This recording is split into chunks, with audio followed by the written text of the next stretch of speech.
Marcus lived alone on the remote frontier planet of Arctura 7.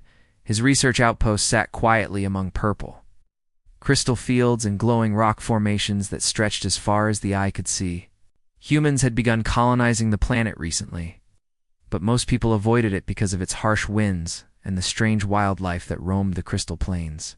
Marcus liked it that way. He preferred silence and the company of his research equipment to the chaos of a bustling colony. One evening, as the twin suns began to dip below the horizon, Marcus noticed movement at the edge of the outpost. He walked toward it with caution, expecting perhaps a stray animal or a lost drone. What he found instead took his breath away, a small creature curled up, shivering and injured. Its fur glowed faintly in the twilight, reddish-orange with white tips, and its eyes were large, golden, and full of fear. It had fox-like ears, a fluffy tail, and a delicate frame that seemed almost fragile. Marcus knelt down slowly, speaking softly. "Hey, it's okay. You're safe now." The creature flinched but did not run. Marcus examined her injuries. She had a deep cut along her side, likely from escaping something dangerous. Without hesitation, he scooped her into his arms and carried her into the warmth of his outpost. "I'll take care of you," Marcus murmured. She looked at him, blinking, and made a soft, chittering sound. He realized she could not speak human languages. That did not matter. Marcus had spent years studying alien species. He had a deep respect for life, no matter how strange it appeared. Over the next few days, Marcus worked tirelessly to help her recover. He cleaned her wounds, applied medical salves, and provided nutrient-rich food. The fox girl, as he began calling her, slowly grew stronger. She learned to move more confidently and began exploring the outpost, though always returning to him for reassurance. Marcus decided to name her Kira. After a human legend of a brave girl who crossed worlds, she seemed to respond to the name, tilting her ears and blinking at him whenever he called. As Kira regained her strength, she began to observe Marcus with intense curiosity. She watched his every movement in the lab, fascinated by the tools, devices, and glowing screens. She imitated him sometimes, trying to press buttons or arrange samples, often making small mistakes but learning quickly. Marcus found her intelligence remarkable. "You're a fast learner," he said one morning, handing her a small scanner. Kira's golden eyes sparkled. She pressed it carefully, watched the readings, and seemed proud when she did it correctly. Days turned into weeks. Marcus taught Kira about his work, his life, and humanity's ways. In return, Kira showed him glimpses of her culture. She communicated through a mix of gestures, sounds, and expressions.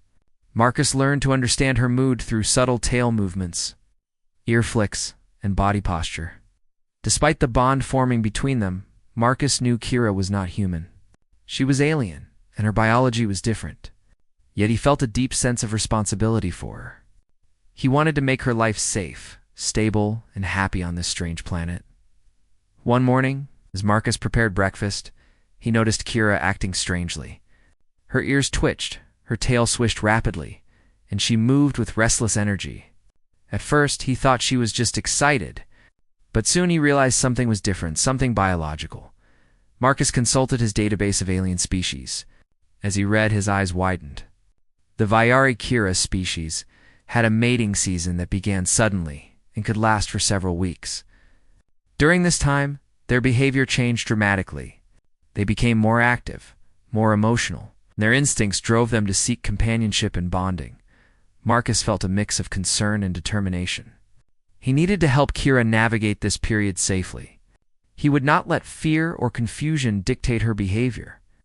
Humanity, he thought, was at its best when it cared for others, understood them, adapted. Over the next few days, Kira's behavior intensified. She ran through the outpost with bursts of energy, leaped over furniture, and made vocalizations that Marcus had never heard before. She would sometimes hide and then pounce playfully. Showing a mix of instinct and intelligence, Marcus approached the situation with patience. He created structured activities to channel her energy.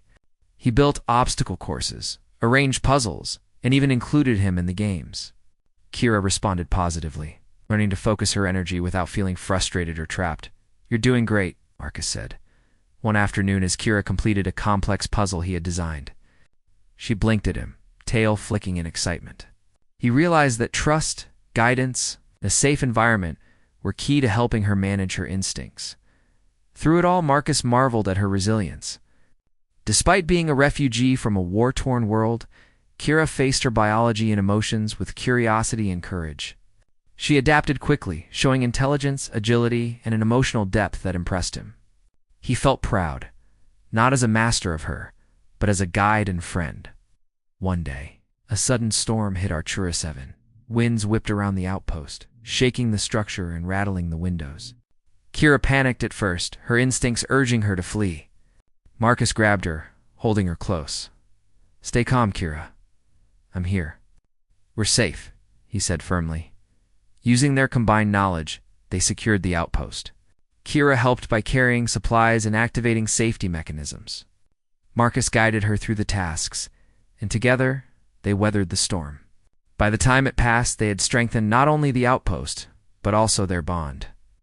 After the storm, Marcus watched Kira sitting quietly by the window, her tail wrapped around her. She seemed reflective, almost human in her expression.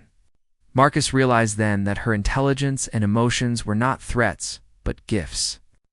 Humanity's greatest strength, he thought, was the ability to care, to adapt, to build trust across differences and across species. Days passed.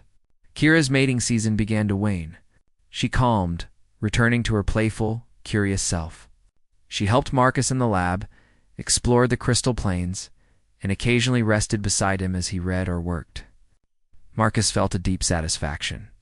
He had guided her through a challenging period, and both had grown from the experience. One evening, as the twin suns set, Kira climbed onto Marcus's shoulder, resting her head near his neck. He smiled, feeling warmth and connection. In that moment, he realized that their relationship represented something larger than survival. It represented the best of humanity, empathy, intelligence, and the courage to face the unknown with kindness. Marcus's new challenges would come again. Life on the frontier was never easy, and Kira's species would have other needs and instincts he might not fully understand. But he also knew that together they could face anything. Humanity had survived by caring for one another, by learning, adapting, and building trust. And now, on a distant planet, a human and an alien fox girl embodied those very qualities. As night fell and stars appeared above the crystal plains, Marcus and Kira sat together outside the outpost. The alien winds rustled through the glowing rocks. Kira's ears twitched, her tail swayed gently, and she looked at Marcus with bright, intelligent eyes. "Good night." "Kira," Marcus said softly. Kira made a small, contented sound in reply. Curling up beside him, on Arctura 7, under alien skies, humanity's greatness shone not in conquest, but in understanding, compassion, and the ability to turn challenges into shared growth. Marcus smiled, knowing that life, no matter how strange or unexpected, could be beautiful when met with patience, empathy, and courage. And so, in the quiet frontier outpost, a human and an alien fox girl began a journey together, a journey of learning, trust, and the wonder of two worlds connecting in unexpected, extraordinary ways.